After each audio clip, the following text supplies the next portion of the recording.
T'inquiète, on a tout le temps que tu Je veux. vais zoomer un peu dans mon truc, voilà. Pas complètement, parce que vous Ouais. allez dehors boire un pastis. Ah ouais, mais ça, pour l'instant, on a une balance à faire déjà. La balance, tu retrouves à la faire. Non. On a une équipe pour ça qui font à notre place. Salut César Rabast, C'est Nicus Pocus. les Tarpenswinkels, et vous regardez Tarpin bien. Voilà, c'est ça que j'aime chez les Winkles. Bonjour les Winkles. Salut Tarpin bien. Super content de vous recevoir à Marseille. Ben nous aussi, Tarpin content. En interview pour le Tarpin Bien, votre album s'appelle Rechute, le dernier album. Ouais. Vous êtes en concert ce soir à l'Espace Julien. Alors, ça concerne pas trop les gens qui vont regarder cette interview puisque le concert sera déjà passé. Effectivement. Mais- Donc, à moins qu'on découvre entre-temps le voyage dans le temps, Oui. parce que Elon Musk est capable de tout. C'est vrai. Voilà, mais bon. Mais il y a une séance de rattrapage. Je sais pas si Elon Musk peut le faire, mais le Zwing peut le faire parce que vous serez le 16 décembre au Sismic à Aix. Exactement. Céréales, killer, Uber, en série, on se torche, doublon. Céréales, killer, les Winkles sont fous.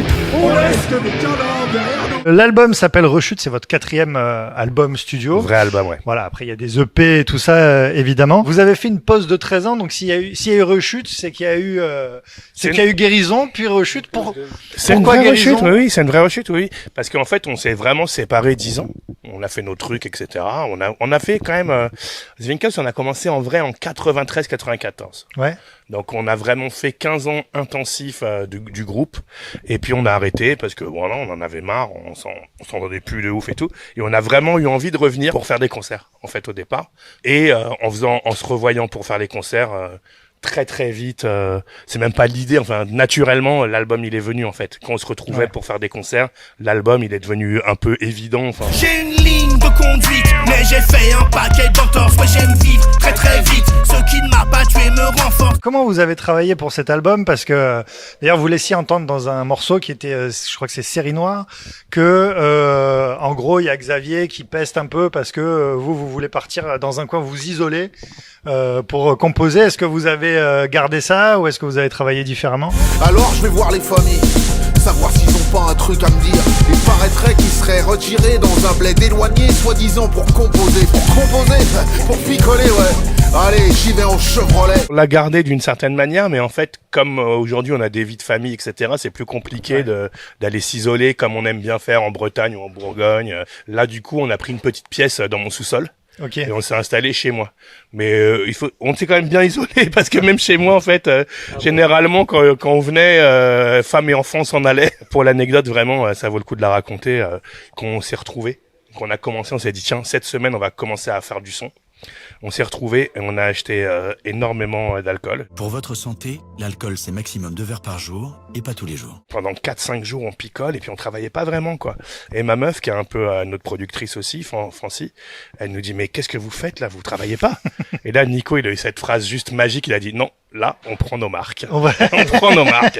Et c'était vraiment ça, il fallait qu'on se retrouve, en fait, vraiment. Ouais. Et c'est pour ça que cette rechute, elle est pas anodine, c'est que c'est une vraie rechute avec ses bons et ses mauvais côtés. On vous décrit un petit peu comme un groupe de rap alternatif. À l'époque, on appelait ça la nouvelle scène alternative. Est-ce que ce terme vous va? Bah maintenant on s'y fait, oui, ça nous va, et puis on est mine de rien en fait, bon, tous les autres groupes de rap qui allaient un peu qu'on traitait d'alternatif, il en reste plus, nous on continue à tourner. Très souvent, on nous comparait aux Beastie Boys. Ouais. Et pendant très longtemps, on a rejeté cette comparaison. Et en fait, elle est ultra flatteuse et ultra cool. Et aujourd'hui, on est trop content quand on nous compare aux Beastie Boys, parce que c'est le groupe qui nous a le plus bercé peut-être, et auquel on correspond peut-être le plus. Mais comme nous, on faisait des jeux de mots, pas eux, on disait, ah non, on n'est pas du tout pareil que les Beastie Boys quand on était gamin, alors qu'en fait, c'était ultra flatteur. Et si on peut être les Beastie Boys français, ça déchire. Et si on peut être des fers de lance du rap alternatif avec des groupes aussi cool que La Caution, TTC et tout, c'est évidemment une grande fierté aujourd'hui finalement de porter cet étendard-là, je pense. Ah, je suis désolé. Pardon. Ah, tu vois, c'est vrai, on va en profiter.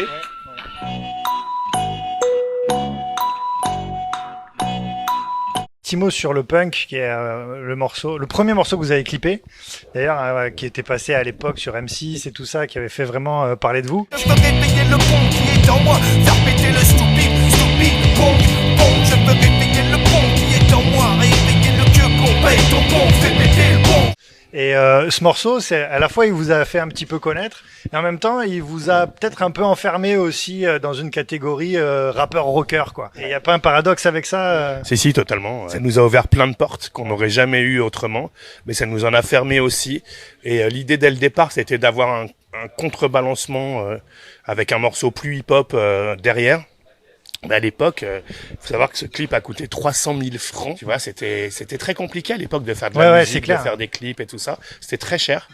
Et du coup, on n'avait pas super le choix, quoi. Et ce morceau, il nous a effectivement fait découvrir et ouvert plein de portes, en particulier des portes qui étaient fermées pour le rap, les festivals, le live en règle générale, c'était assez compliqué. Et au final, peut-être ça nous a cloisonné dans un truc. Vous avez dit sur les réseaux sociaux que c'était votre dernière rechute. Vous allez laisser vos fans sur le carreau, c'est sûr, cette fois-ci?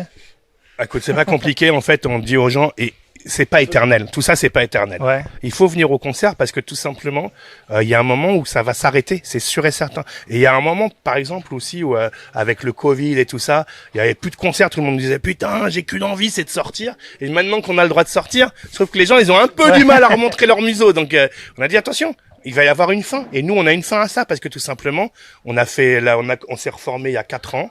On a mis 2 ans à faire un album. L'album, il est sorti il y a 1 an. Aujourd'hui, on le défend. Il est sur scène. Si vous venez pas le voir sur scène maintenant, ça va pas être éternel, ça c'est sûr et certain. Un petit mot sur le Paraswinkels, parce que les gens le savent peut-être pas, mais t'as pas écrit que pour Zwinkels, Gérard, notamment t'as écrit pour Michael Youn. Ouais. Et donc c'est toi l'auteur de Fouta Cagoule. Mais un conseil mon gars, fous ta cagoule, fous ta cagoule, fous ta cagoule. Ou t'auras froid, t'auras les gants, t'auras les bons, t'auras les bons. Non, je suis co-auteur. Co-auteur. J'ai aidé un peu, j'ai un peu aidé Michael Youn dans tous ses projets musicaux. Ouais. Voilà, ça vient justement du Ludovic Bourse qui avait fait la musique pour La Beuse. La Beuse, ouais. Et alors, du coup, voilà. C'est Faf Larage qui avait écrit le Oui, fringue. c'est Faf Larage de Marseille. Parce qu'on connaît bien, c'est un Faf. Némésis, hein. Ouais. Il nous a pris tous les plans, lui. Mais non, c'est lui qui avait écrit le morceau et moi j'ai juste un peu aidé. Et de fil en aiguille, j'ai aidé ce mec-là. J'ai écrit aussi pour le film Les Kaira. C'est quelque chose que j'aime bien, mais que j'ai pas fait tant que ça, quoi. J'en ai pas fait tant que ça. J'ai bossé avec Luce, par exemple, sur les voyez qui une meuf. Oui, je vois qui c'est parce qu'à l'époque, Orelsan avait fait un morceau pour elle. Lui, il a été mis en avant. En attendant, son morceau quasiment le plus streamé, c'est mon morceau. Ouais. Il y a peut-être des gens d'ailleurs qui te connaissent plus pour ça. T'as été animateur sur Game One aussi. Et ça a été une période, je trouve, ça a été une période dingue. Tu sais, aujourd'hui, on est beaucoup dans dans la nostalgie du Club Dorothée, tout ça, où on se disait, c'était une époque où on pouvait faire des trucs à la télé qu'on pouvait plus. Eh ben, on pouvait encore à cette époque sur Game One, on rigole. avec des sketchs, avec des trucs incroyables qui sont devenus cultes. Dont la fameuse parodie de rap marseillais. Exactement. Incroyable. On était avec des mecs, des psychiatres de la rime. Enfin, c'était la Cosca. La nuit, mes cités d'or, comme dans les quartiers nord de Marseille. Essayez pas de tester le cosinus de mon crew, la circonférence de mes proportions. Qui était là, on a fait une parodie de rap marseillais, c'était génial. Et ils ont kiffé, on a trop rigolé avec eux. On a eu l'occasion de faire ça, c'était vraiment trop cool avec mon pote Johan Lefebvre, puisqu'on est ensemble sur Tarpin Bien. Oui. Nous, le rap marseillais, et en particulier le groupe Ayam, c'est un groupe qui nous a vraiment bercé et vraiment pas influencé, mais qu'on a écouté, mais depuis la première cassette, pour nous, c'était incroyable ce truc-là. C'est-à-dire que les 2 premiers groupes qu'on a écoutés et qui à l'époque étaient incroyables, c'était NTM et Ayam. Ouais. Et Akhenaton, pour nous, je pense qu'on peut encore dire aujourd'hui que c'est un des plus grands, c'est peut-être le plus grand rappeur français dans sa continuité. C'est un mec qu'on adore. Et Funky Family, par exemple, qui est justement plus rap traditionnel. Nous, on se trouvait très proche de ce groupe-là dans l'énergie. Tu vois. Et par exemple, Don Choa, d'ailleurs, qui est toulousain. Moi, c'est un des mecs à qui j'aimerais bien faire un featuring. Il y a beaucoup de lyrics qu'il dit, Don Choa, qui ressemble beaucoup à ce que nous on fait. Et c'est pour le rap marseillais, il y a une identité, mais surtout, ça nous a vraiment marqué, quoi. Et puis vous aviez bien su trouver, je trouve, le truc, le fait qu'ils mettent des mathématiques dedans, de la géométrie. Bien sûr. Non, mais ça, c'était une façon, c'est la parodie, ça, bien sûr. Parodie, c'est que quand on kiffe ce rap, parce que moi c'était mon cas, mais ça passe comme ça, et c'est vrai qu'on met pas forcément le doigt dessus. Non, mais dans la parodie, oui, c'est une chose, mais après, c'est vrai que au-delà de ça, il y avait peut-être un hommage, et surtout, il faut vraiment comprendre que peut-être Ayam, c'est peut-être un des groupes qu'on a le plus écouté en rap français. Hein. Et aujourd'hui, le rap marseillais d'aujourd'hui, c'est pas une musique qui nous parle vraiment. Ouais. J'aime bien SCH, enfin, tu vois, les mecs qui ont quand même des plumes et tout. Mais c'est vrai qu'à l'époque, il y avait une identité de ce truc avec Ayam, Psychiatre, Funky Family, évidemment. Raluciano, tu vois, c'est un mec qui est reconnu dans les top 5 des MC français, tu vois. Et quelqu'un qui nous a vraiment marqué, qu'on a vraiment beaucoup écouté. Et qu'on aimait beaucoup. Et je pense qu'il y a encore un truc ici qu'il faudrait peut-être justement le côté old school que ça revienne un peu parce que ça mérite en fait tout simplement. Justement, tu me fais une transition parfaite pour terminer. Nous on s'appelle le Tarpin Bien Et je me dis, si vous étiez Marseillais, vous auriez pu avoir un morceau, même un album, qui s'appelle Tarpin Bien, non? Ça vous correspond un peu ça? Tarpin, on le adore. côté argot et superlatif en même temps, non? Et déjà, on va aller Tarpin en terrasse. Juste après, on va aller Tarpin ou Tapin. Tapin à la bien. Non, mais c'est vrai que ouais, Tarpin, moi j'adore. Quand j'ai vu que c'était votre média, Tarpin Bien, mais tu sais, il y a une équipe qu'on aime, que moi j'aime beaucoup ici, c'est les 12 salopards. Ils sont dans, il y a la manif et tout Bien ça. sûr, c'est les mecs, ouais. voilà, Bah, on les connaît, c'est des copains. voilà, hein. et ils font les rap contenders, tout ça, Ouais. les battles et tout. Et moi j'adore trop. Et le disent, toi Tarpin. Et depuis que ils ont dit Ouais. ça, et c'est Tarpin Bien. Et moi je viens de, ma femme elle est de Bordeaux, donc nous on dit gavé. Gavé à C'est Bordeaux, gavé ouais. bien. C'est gavé bien. Vous, c'est Tarpin Bien. Et j'étais dans les Pyrénées, et je dis à un gars, mais vous dites gavé? Il me dit, non. Il me dit, quand c'est bien, vous dites quoi? Il me dit, c'est bien. Mais si c'est très bien, il me dit, c'est très bien. Eh ben ouais. Merci C'est beaucoup. très bien. En tout cas, Nicus et Gérard. Merci ça- à toi, mec. Vraiment très heureux de vous avoir eu en interview pour le Tarpin Bien. Je rappelle que vous êtes ce soir en concert à l'Espace Julien, mais vous êtes surtout, pour ceux qui regardent cette interview, au Sismic d'Aix-en-Provence. Ce sera le 16 décembre. Voilà. Et puis, ne tenez-vous pas au manquer. courant via nos réseaux sociaux, même si on n'est pas très présent dessus, on met Ouais, on quand lâche même, ouais, toutes quand les même. dates sur Zwinkels officiel, Instagram et Facebook, parce que il faut regarder, il faut Ouais. venir. So,